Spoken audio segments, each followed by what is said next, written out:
Bismillahirrahmanirrahim. Rabbi shrah li sadri wa yassir li amri wahlul 'uqdatam min lisani yafqahu qawli.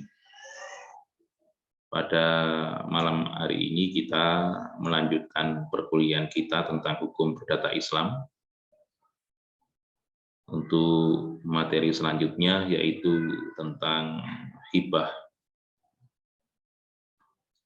Hibah itu yang jelas ya, diatur dalam fikih dan juga diatur di kompilasi hukum Islam ya. Di kompilasi hukum Islam itu kan ada 229 pasal.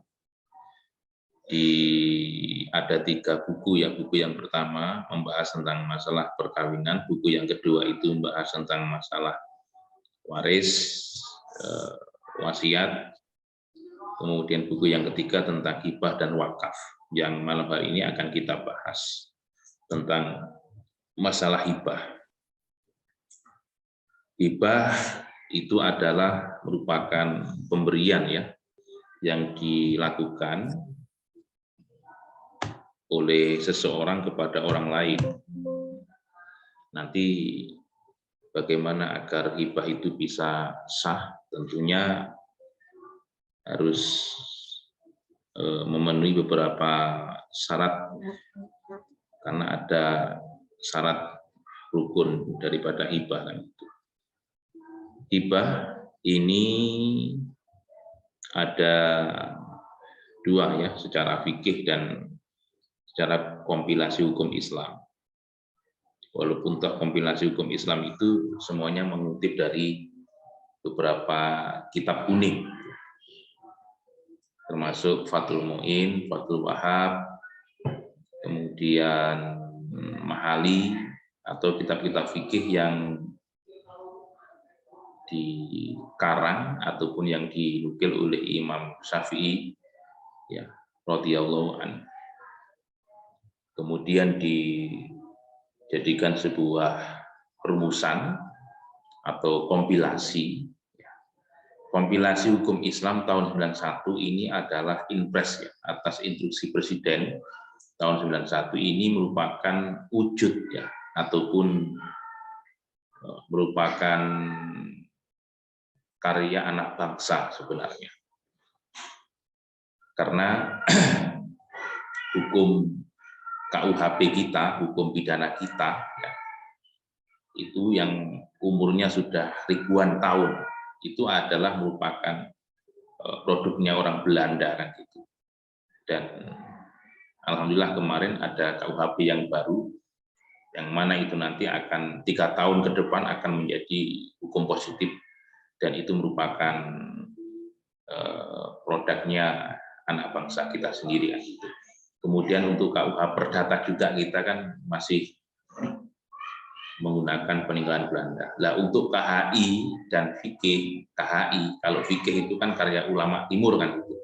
Kalau kompilasi hukum Islam, walaupun toh ini mengutip dari beberapa sumber yaitu kitab kuning, hadis dan Al-Quran, tapi KHI ini adalah merupakan produknya anak bangsa kita, dan kompilasi hukum Islam bab tentang hibah itu yang mengikat bagi mereka yang beragama Islam, Kemudian hibah ya, secara fikih ini bagaimana? Hibah secara fikih adalah pemberian hak ya, memiliki sesuatu benda dengan tanpa adanya syarat harus mendapat imbalan ganti. Pemberian mana dilakukan pada saat si pemberi masih hidup. Benda yang dimiliki yang akan diberikan adalah sah milik pemberi. Ketika mereka yang masih hidup kemudian memberikan hibah, ya, hibah kemudian digunakan untuk intifak, untuk kemaslahatan, untuk kemanfaatan umat atau kemaslahatan umat, yang tentunya nanti pahalanya itu tetap akan mengalir terus. Ya. Pahalanya tetap akan mengalir terus. Maka ini ya salah satu merupakan bekal untuk mereka yang meninggal dunia, karena Selain wakaf juga ada hibah. Kemudian hibah yang kedua adalah hibah adalah pemberian hak milik atas sesuatu barang harta kepada orang lain sewaktu ia masih hidup tanpa imbalan apapun. Sama ini sebenarnya. Manfaatnya agar nanti si yang wahib atau orang yang berikan hibah kepada orang lain tujuannya adalah untuk intifa ataupun kemaslahatan. Yang dihibahkan apa? Suatu barang ataupun mau hubeh ya. Barang ini ya barang yang berwujud, barang yang bergerak maupun tidak bergerak. Misalkan barang yang bergerak itu ya berupa inventaris mobil ataupun sepeda motor, atau saya menghibahkan buku atau kitab, apakah diperbolehkan? Boleh. Menghibahkan barang yang tidak bergerak, misalkan tanah, juga diperbolehkan. Kemudian yang berikutnya, rukun hibah itu apa saja ya? Ini mayoritas ulama memandang bahwa hibah memiliki 4 rukun, yaitu orang yang memberi, namanya adalah al-wahib, wahaba, yahibu, bahwa wahibun, wahib itu adalah orang yang memberi. Kemudian orang yang diberi namanya al-mauhub lah, kan gitu. Orang yang diberi itu al-mauhub lah itu ya bisa berupa badan hukum, yayasan atau koperasi atau ormas ya, ormas organisasi seperti Nahdlatul Ulama atau Muhammadiyah, itu namanya al-mauhub lah. Kalau saya maknani al-mauhub lah itu bisa saya katakan masyarakat ya. Masyarakat. Misalkan seperti fasilitas umum ya. Biasanya di perumahan-perumahan itu kan ada fasum, fasilitas umum. Kemudian fasum itu dimanfaatkan untuk masyarakat sekitar di perumahan itu digunakan untuk masjid misalkan. Tapi apakah itu masuk ke dalam hibah ataupun masuk ke dalam wakaf itu belum jelas sampai hari ini. Karena fasum di perumahan itu statusnya adalah hak pakai ya, bukan hak guna bangunan. Kalau perumahan-perumahan itu hak guna bangunan. Nah, hak guna bangunan itu bisa menjadi hak milik ketika nanti sudah lunas kemudian diajukan ke BPN untuk berubah status menjadi SHM. Nah, orang yang diberi itu ya masyarakat kan, tapi harus didasari dengan yang namanya sigot, ijab dan qabul. Kemudian ada benda yang diberikan, ini namanya barang. Benda yang diberikan ini namanya al-mauhubbeh atau al-mauhub. Itu adalah sesuatu ataupun barang yang diberikan kepada al-mauhublah ya, atau orang yang diberi. Itu barangnya apa kan gitu. Tadi seperti yang sudah kami sampaikan, bisa berupa barang yang bergerak ataupun barang yang tidak bergerak. Sekira memberikan sesuatu untuk dihibahkan itu ya tujuannya untuk kemanfaatan. Kalau kita memberikan sesuatu yang tidak bermanfaat, ya tidak bisa. Karena itu nanti akan kembali ke wahibnya ataupun orang yang memberi itu. Tujuannya kan seperti.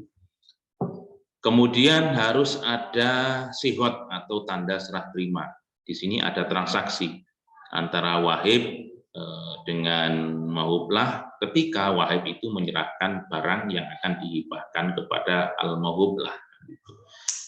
Ya seperti ijab qabul dalam perkawinan itu kan, saya hibahkan ya sepeda motor ini kepada yayasan ini untuk digunakan sebagai inventaris ya, untuk kemanfaatan santri misalkan, atau untuk fasilitas wirawiri atau inventaris kampus Uniska Kediri misalkan. Nah, itu merupakan bentuk sihot. Kalau sudah ada sihot, maka sesuatu yang sudah diberikan kepada al-mauhublah kemudian digunakan untuk kebaikan, maka nanti al-wahib akan panen atau mendapatkan pahala terus-menerus walaupun toh dia sudah meninggal dunia. Ini hadisnya adalah idza mata ibnu adam in qata amalu ila min salasin, itu kan termasuk sedekah jariyah gitu. Jadi besok semua manusia itu akan meninggal, akan mati ya. Semua amalnya akan terputus kecuali satu sedekah jariyah, doa anak yang soleh, kemudian ilmu yang bermanfaat. Kalau tidak mampu menghibahkan sesuatu yang bisa bermanfaat, ya kita harus punya ilmu, yang mana ilmu itu intifa ataupun maslahat, manfaat untuk anfa'ulin nas ya, untuk manusia. Kemudian yang berikutnya adalah pemberi, ini penjelasannya. Pemberi al-wahib tadi sudah saya sampaikan. Dalam hibah disyaratkan pemberi hibah itu harus memenuhi beberapa syarat, yaitu pemberi adalah seorang yang merdeka, bukan budak ya. Kemudian pemberi yang dilakukan oleh seseorang budak itu tidak sah.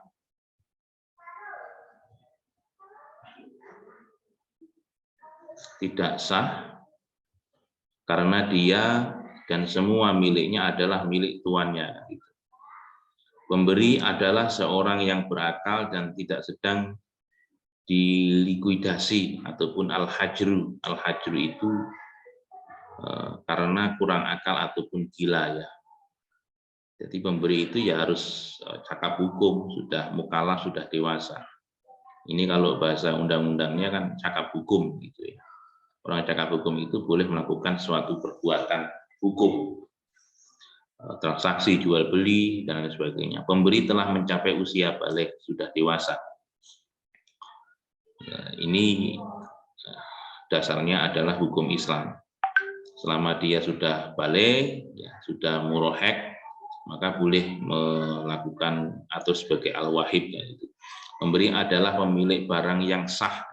Memang itu miliknya, bukan miliknya orang lain kemudian dihibahkan. Itu malah justru memberi sesuatu madarat yang luar biasa. Itu nanti akan terjadi yang namanya gugatan-gugatan di pengadilan, karena bukan barang haknya kok diberikan kepada orang lain, itu namanya nanti bisa penggelapan ya, dan lain sebagainya. Kemudian yang berikutnya adalah tentang al-mahublah ya, atau penerima pemberian, orang yang menerima hibah. Al-mahub lahu namanya. Hibah itu kan wawu hak ba ya Mbak ya. Penerima pemberian al-mahublah tidaklah terdapat persyaratan tertentu bagi pihak yang akan menerima hibah, sehingga hibah bisa saja diberikan kepada siapapun dengan beberapa pengecualian sebagai berikut. Bila hibah terdapat anak di bawah umur atau orang yang tidak waras akal pikirannya, dalam hal ini adalah majnun ataupun stres, maka harus diserahkan kepada wali atau pengampu yang sah dari mereka kan gitu. Anak kecil yang belum cakap hukum itu kan boleh diwalikan kan ya, ataupun mengajukan yang namanya permohonan perwalian di pengadilan agama agar untuk mengamankan harta anak yang masih di bawah umur. Atau pengampuan itu bagi orang yang sudah pikun, sudah sepuh, itu juga boleh diajukan pengampuan untuk mengamankan haknya ataupun hartanya. Jadi syarat al-mahublah ataupun orang yang menerima hibah itu ya harus cakap hukum ya, tentunya kan itu harus cakap hukum atau sudah dewasa atau pikirannya waras, tidak dalam keadaan stres. Kemudian yang berikutnya adalah barang yang dihibahkan atau al-mauhub ya. Al-mauhub itu adalah perkara kang den hibahake. Al-mauhub itu artinya barang yang dihibahkan atau sesuatu yang diberikan. Ini ada syaratnya gitu. Kemudian barang yang jelas ada pada saat dihibahkan. Jadi barangnya ada kan gitu. Ataupun berupa tanah yang sudah sertifikat. Tanah yang sudah sertifikat dihibahkan kepada pengasuh pondok pesantren misalkan. Atau tanah yang masih letter C. sedesa, persil nomor sekian misalkan, atau tanah itu masih petok D misalkan, kemudian dihibahkan, boleh kan itu, karena petok D itu juga diakui ya, karena walaupun toh petok D belum SHM, tanah itu ada di catatan di buku sedesa. Akad hibah atau pemberian suatu barang dinyatakan tidak sah jika saat hibah barang yang dihibahkan tidak ada. Maka persyaratannya orang yang mau menghibahkan al-mahub ataupun barang yang akan dihibahkan itu harus nyata-nyata ada di hadapannya. Bila perlu buktinya ada. Jangan-jangan kalau barangnya tidak ada, ini bukan haknya. Nah, itu menjadi sesuatu hal yang tidak jelas. Maka menghibahkan sesuatu barang yang tidak jelas, maka hukumnya tidak diperbolehkan. Maka syarat di sini, barang yang akan dihibahkan itu ada di hadapannya. Kemudian yang berikutnya, barang yang dihibahkan sudah diserah terimakan. Inilah pendapat mayoritas ulama, Imam Nawawi rahimahullah berkata, orang yang diberi hibah tidak bisa memiliki hibah. Orang yang diberi hibah tidak bisa memiliki hibah tersebut kecuali setelah serah terima. Kalau hibah ini kan bisa dikelola ya, beda dengan wakaf ya. Kalau wakaf itu kan kalau hibah ini ya bisa dikelola oleh wahibnya ataupun orang yang menghibah. Ketika hibah itu sudah diberikan ya, diberikan kepada orang yang menerima hibah ya, orang yang diberi hibah tidak bisa memiliki hibah tersebut kecuali setelah serah terima. Kalau sudah ada sigot, maka bisa dimilikinya. Benda yang dihibahkan yang berikutnya adalah benda yang dihibahkan adalah milik orang yang memberi hibah, tidak boleh menghibahkan milik orang lain. Syarat ini adalah syarat yang telah disepakati oleh para ulama ataupun ijma ulama ya terkait dengan hal ini.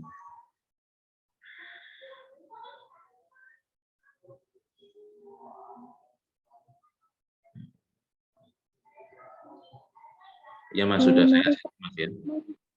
Banyak yang belum di ACC. Ya ini. Iya Pak. Sudah Mas.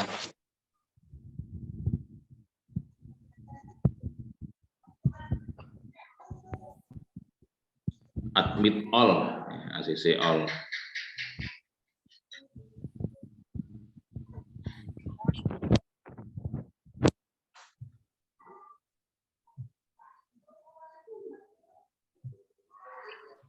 Kemudian yang berikutnya,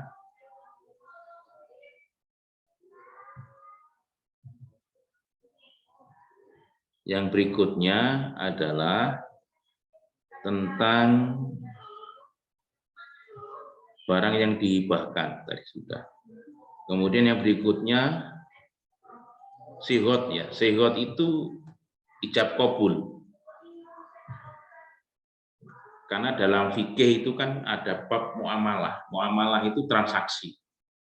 Kayak perkawinan itu sebenarnya masuknya adalah muamalah kan, karena di dalamnya ada transaksi. Ada serah terima, ada qabiltu kan. Nah, di dalam wahib, wakaf ataupun wasiat pun juga demikian, ada sigot kan. Sigot ini menurut para ulama fikih ada dua jenis, yaitu sigot perkataan ataupun lafzi, pentalafutan yang dinamakan dengan ijab, dan qabul itu kan menerima ya. Ijab itu lafaz dari wahib atau orang yang memberikan hibah, kemudian orang yang menerima hibah kan qabiltu, saya terima. Dan sigot adalah perbuatan seperti penyerahan tanpa ada ijab dan qabul. Sigot itu adalah perbuatan penyerahan.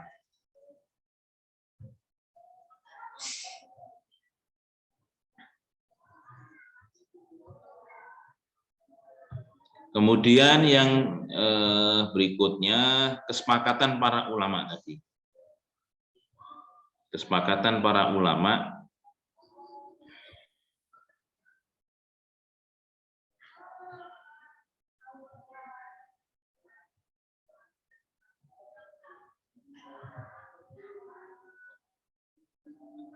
Para ulama fikih sepakat ijab dan qabul dalam hibah itu muktabar. Muktabar itu diperhitungkan atau dianggap, namun mereka berselisih tentang syirat perbuatan atau al-muktabar dalam dua pendapat.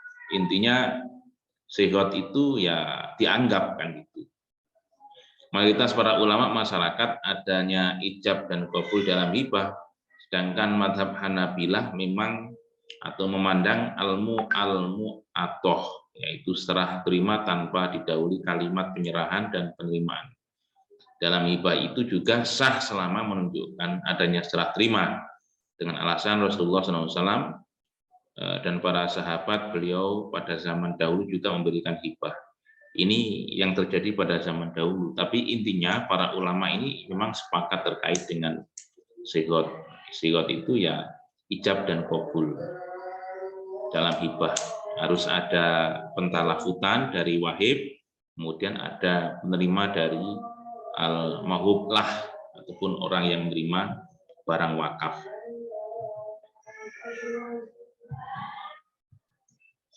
Kemudian tabiat akad hibah dan hukum menarik hibah kembali. Ini yang sering terjadi di masyarakat terkait dengan hibah itu kemudian dicabut kembali, ini bagaimana kan? Karena ada kasus ya, hibah anak kepada orang tua hibah kepada anaknya kan gitu.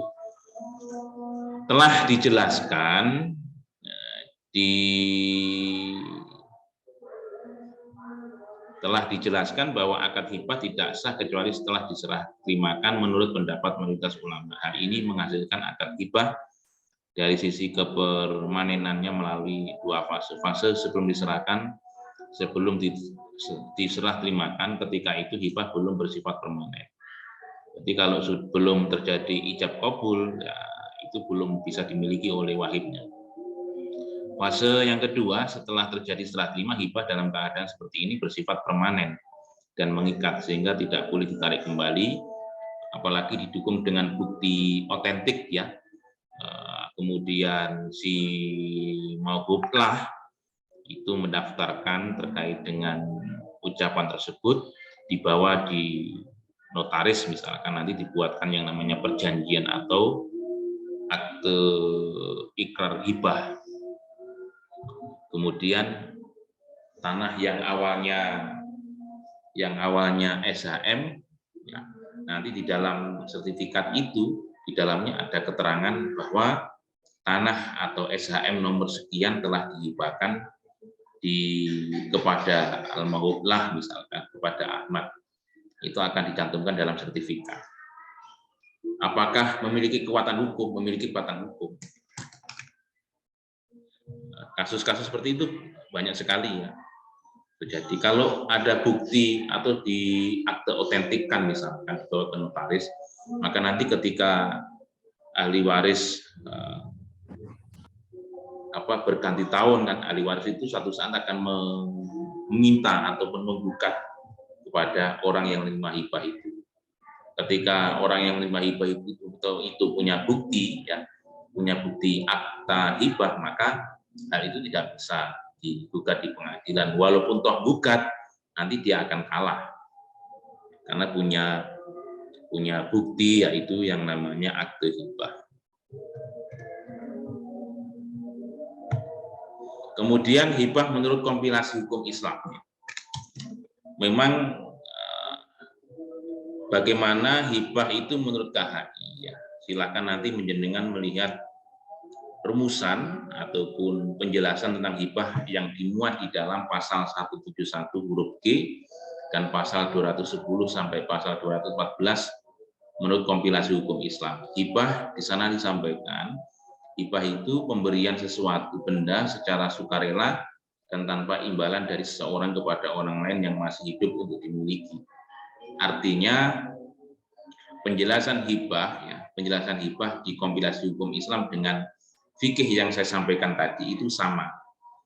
Karena di awal sudah kami sampaikan, kompilasi hukum Islam di bab hibah itu semuanya mengutip dari 13 kitab kuning tadi. Jadi intinya sama. Nah, itu. Memang ada beberapa yang tidak dimasukkan dalam kompilasi hukum Islam. Lebih jelasnya tentunya ada di beberapa kitab karya Imam Syafi'i ya. Nanti bisa membaca kitab Ashabus Syafi'iyah ya, santrinya Imam Syafi'i. Di sana memang banyak sekali penjelasan tentang masalah hibah dan bagaimana cara menyelesaikannya. Tapi yang diatur dalam kompilasi hukum Islam itu memang adalah beberapa garis besar saja. Jadi tidak semua apa yang sudah dijelaskan oleh Imam Syafi'i di kitab fikih itu tidak semuanya kemudian dikonversi atau dinasionalisasi menjadi hukum positif. Itu saya kira dari saya. Mungkin ada pertanyaan dari teman-teman, monggo.